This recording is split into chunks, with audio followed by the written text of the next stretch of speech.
మనం ఒక చిన్న గ్రామానికి వెళ్దాం. అక్కడ అన్నా అనే అమ్మాయి నివసించింది. అన్నా కుటుంబం చాలా పేదరికంలో ఉండేది.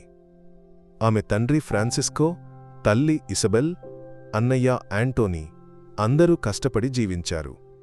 ఫ్రాన్సిస్కో గోడలు రిపేరు చేయడం లేదా మార్కెట్లో సరుకులు మోస్తూ కొంత డబ్బు సంపాదించేవాడు. ఇసబెల్ కూరగాయలు అమ్మడం ద్వారా కొంత డబ్బు సంపాదించేది. కాని ఆంటోనీకి ఉద్యోగం దొరకలేదు, ఎందుకంటే అతనికి అనుభవం తక్కువ. ఈ కుటుంబ జీవితం సులభం కాదు. ఒకసారి అద్దె చెల్లించేందుకు డబ్బులేక వారు ఇంటి నుండి గెంటివేయబడ్డారు. పాత గదిలో వర్షం పడినప్పుడు దాక్కునే చోటులేక వారు వీధుల్లో జీవించారు. అయినప్పటికీ ఫ్రాన్సిస్కో ఇసబెల్ విద్య ప్రాముఖ్యతను ఎన్నడూ మరచిపోలేదు. డబ్బు వస్తుంది, పోతుంది, కాని జ్ఞానాన్ని ఎవరూ తీసుకోలేరు అని ఫ్రాన్సిస్కో ఎప్పుడూ చెప్పేవాడు. అందుకే ఆహారం లేదా బట్టలు లేకపోయినా అన్నా, యాంటోనీలను వారు స్కూల్కు పంపారు. అన్నా స్కూల్లో తెలివైన విద్యార్థి. ఆకలిని తట్టుకుని పేదరికాన్ని జయించి ఆమె చదివింది. ఒకరోజు ఆమె కష్టానికి ఫలితం లభించింది, ఒక స్కాలర్షిప్. అది ఆమె జీవితాన్ని మార్చివేసింది.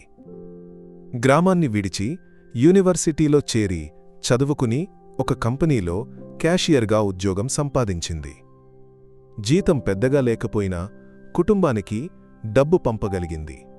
ఇక ఆ లోకే అవుతుంది అని ఆమె ఆలోచించింది. కాని అన్నా పేదరిక నేపథ్యం ఆమెను వెంటాడింది. ఆమె కలలు కనేది ప్రేమ, భర్త, పిల్లలు, సంతోషంతో నిండిన ఇల్లు.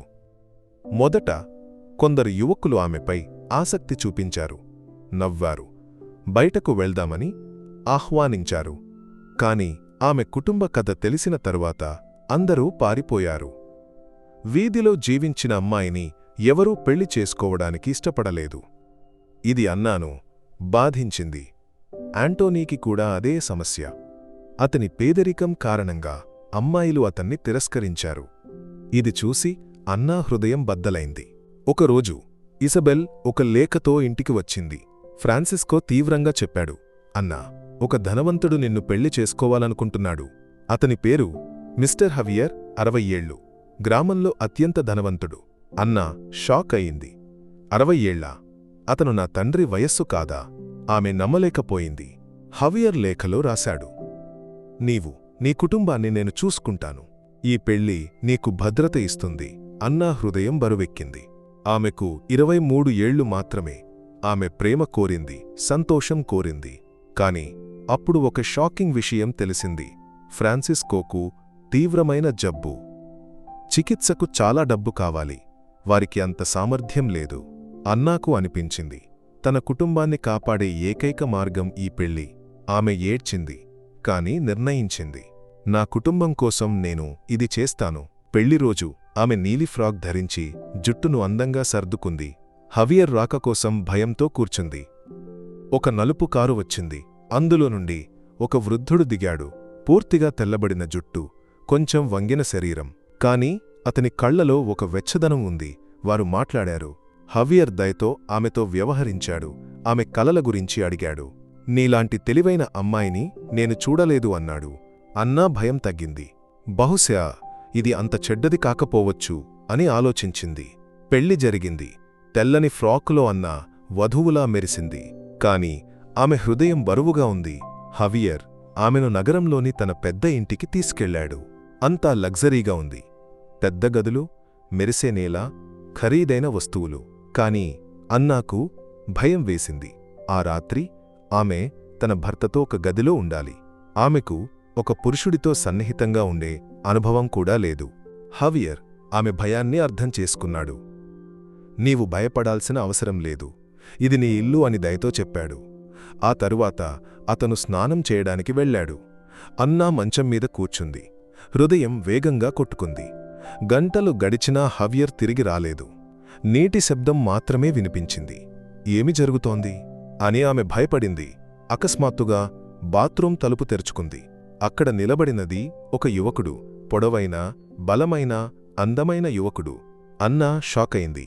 నీవు ఎవరు, నా భర్త ఎక్కడా అని భయంతో అరిచింది. అన్నా, నేనే హవియర్, అతను శాంతంగా చెప్పాడు. ఆమె నమ్మలేకపోయింది. నీ హృదయాన్ని పరీక్షించడానికి నేను వృద్ధుడి వేషం ధరించాను అని వివరించాడు. వాస్తవానికి హవియర్ ఒక యువకుడు, తన జీవితంలో నిజమైన ప్రేమను వెతుకుతున్నాడు. అతను కొనసాగించాడు. నీ దయ చూసి నేను నిన్ను ఎంచుకున్నాను. ఒకసారి నీవు ఒక వృద్ధుడిని, నా తాతను సహాయపడ్డావు. అతను నీ దయ గురించి నాకు చెప్పాడు.